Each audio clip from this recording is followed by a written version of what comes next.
Praise the lord. ఈరోజు దేవుని వాక్యము లేవియాకాండము 26వ అధ్యాయము 6వ వచనము. నేను మీకు క్షేమం కలగజేసేదను. ఈ మాటలు ఇశ్రాయేలు ప్రజలను ఉద్దేశించి దేవుడు పలుకుతున్న మాటలు. మరి దేవుడు ఈ వాగ్దానం ఇస్తున్నాడు ఇశ్రాయేలు ప్రజలకి. మరి వారు ఎలా ఉంటే వారికి క్షేమం కలగజేస్తారని మాట్లాడుతున్నాడని చూస్తే ఇదే అధ్యాయంలో 26వ అధ్యాయము 3వ వచనంలో మనకి షరతు కనిపిస్తుందండి. ఇక్కడ ఈ షరతులో 3 విషయాలు కూడా మనకు గమనించవచ్చు. మీరు నా కట్టడలను బట్టి నడుచుకొని నా ఆజ్ఞలను ఆచరించి వాటిని అనుసరించి ప్రవర్తించిన ఎడలా అని స్టార్ట్ అవుతుంది 3వ వచనంలో. అంటే ఈ 3 చేసినప్పుడు మాత్రమే మీకు నేను క్షేమం కలగజేస్తానని దేవుడు ప్రత్యక్షంగా మరి ఇశ్రాయేలు ప్రజలను ఉద్దేశించి మాట్లాడుతున్నాడు, స్పష్టంగా మాట్లాడుతున్నాడు. 1, ఆయన కట్టడలను బట్టి నడుచుకోవాలట. 2, ఆయన ఆజ్ఞలను ఆచరించాలట. 3, వాటిని అనుసరించి ప్రవర్తించాలట. ఈ 3 చేసినప్పుడు మాత్రమే మీకు క్షేమం కలుగుతుందని దేవుడు మాట్లాడుతున్నాడు. అంత మాత్రమే కాదు, ద్వితీయోపదేశకాండం 5వ అధ్యాయం 29వ వచనంలో చూస్తే నిత్యమును క్షేమం కలుగునట్లు వారు నాయందు భయభక్తులు కలిగి నా ఆజ్ఞలన్నింటినీ అనుసరించు మనసు వారు కుండినా మేలు.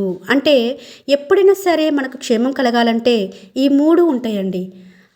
ఆయన మాట వినడం మాత్రమే కాదు, ఆయన ఆజ్ఞలను అనుసరించి నడుచుకోగలగాలి, ఆయన యందు భయభక్తులు కలిగి జీవించగలగాలి. ఈ 3 చేసినప్పుడు మాత్రమే ప్రతి ఒక్కరి జీవితంలో, వ్యక్తిగత జీవితంలోనూ, కుటుంబ జీవితంలోనూ, సంఘ జీవితంలోనూ, సమాజ జీవితంలో కూడా అన్ని రకాలుగా మనకు క్షేమమే కలగజేస్తాడు.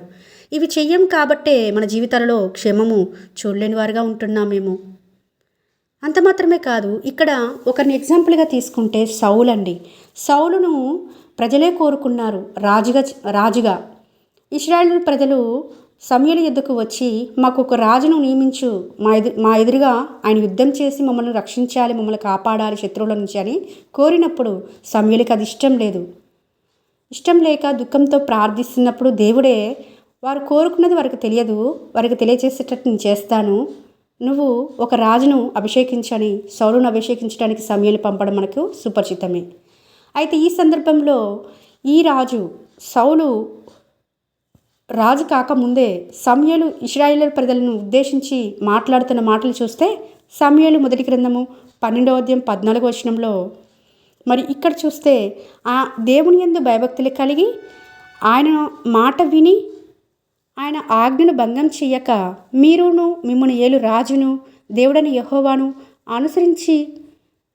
అనుసరించిన ఎడలను మీకు క్షేమం కలుగును. మీకు అంటే మీకు కలుగుతుంది, మీ రాజు కలుగుతుందని సమూయేలు స్పష్టంగా ఇశ్రాయేలు ప్రజలను ఉద్దేశించి మాట్లాడినప్పుడు ఇక్కడ సౌలు తప్పిపోయిన వాడుగా ఉంటూ వచ్చినాడు. మొదటిగా ఆయన యందు భయభక్తులు నిలపలేదండి. ఆయన యందు భయభక్తులు నిలిపిన వాడైతే దేవుని మాట వినేవాడు. ఒక యాజకుడు చేయవలసిన ఆ పరిచర్యను అంటే దహన బలి ఎవరు అర్పించాలి? న్యాయాధిపతి అయినా, ప్రవక్త అయినా, యాజకుడైనా సమూయేలు అర్పించాలి. సమూయేలు రాకముందే అది మరి సౌలు అర్పించడం మనకు తెలిసిన విషయమే. అంటే ఆయన యందు భయభక్తులు కలిగిన వ్యక్తిగా సౌలు లేడు. ఆయన మాట వినలేదు. అమాలేకులను మొత్తం తుడిచిపెట్టి అని అన్నప్పుడు కూడా ఆజ్ఞను భంగం చేసిన వాడిగా, మాట వినని వాడిగా సౌలు ఉన్నాడు. కాబట్టే రాజ్యాన్ని కోల్పోతూ వచ్చినాడు. తనకు మాత్రమే కాదు, తన ప్రజలందరికీ క్షేమాన్ని ఇవ్వలేని వాడుగా ఇక్కడ సౌలు మనకి ఎగ్జాంపుల్గా కనిపిస్తున్నాడు. కాబట్టి ఈ 3 మనం చేసినప్పుడు మాత్రమే మన జీవితాలలో క్షేమము కలగజేస్తానని దేవుడు మాట ఇస్తుంటుండగా ఈ మాట మనందరి జీవితాలలో నెరవేర్చబడాలని కోరుకుంటూ మీ సహోదరి ఎలిజబెత్ రాణి.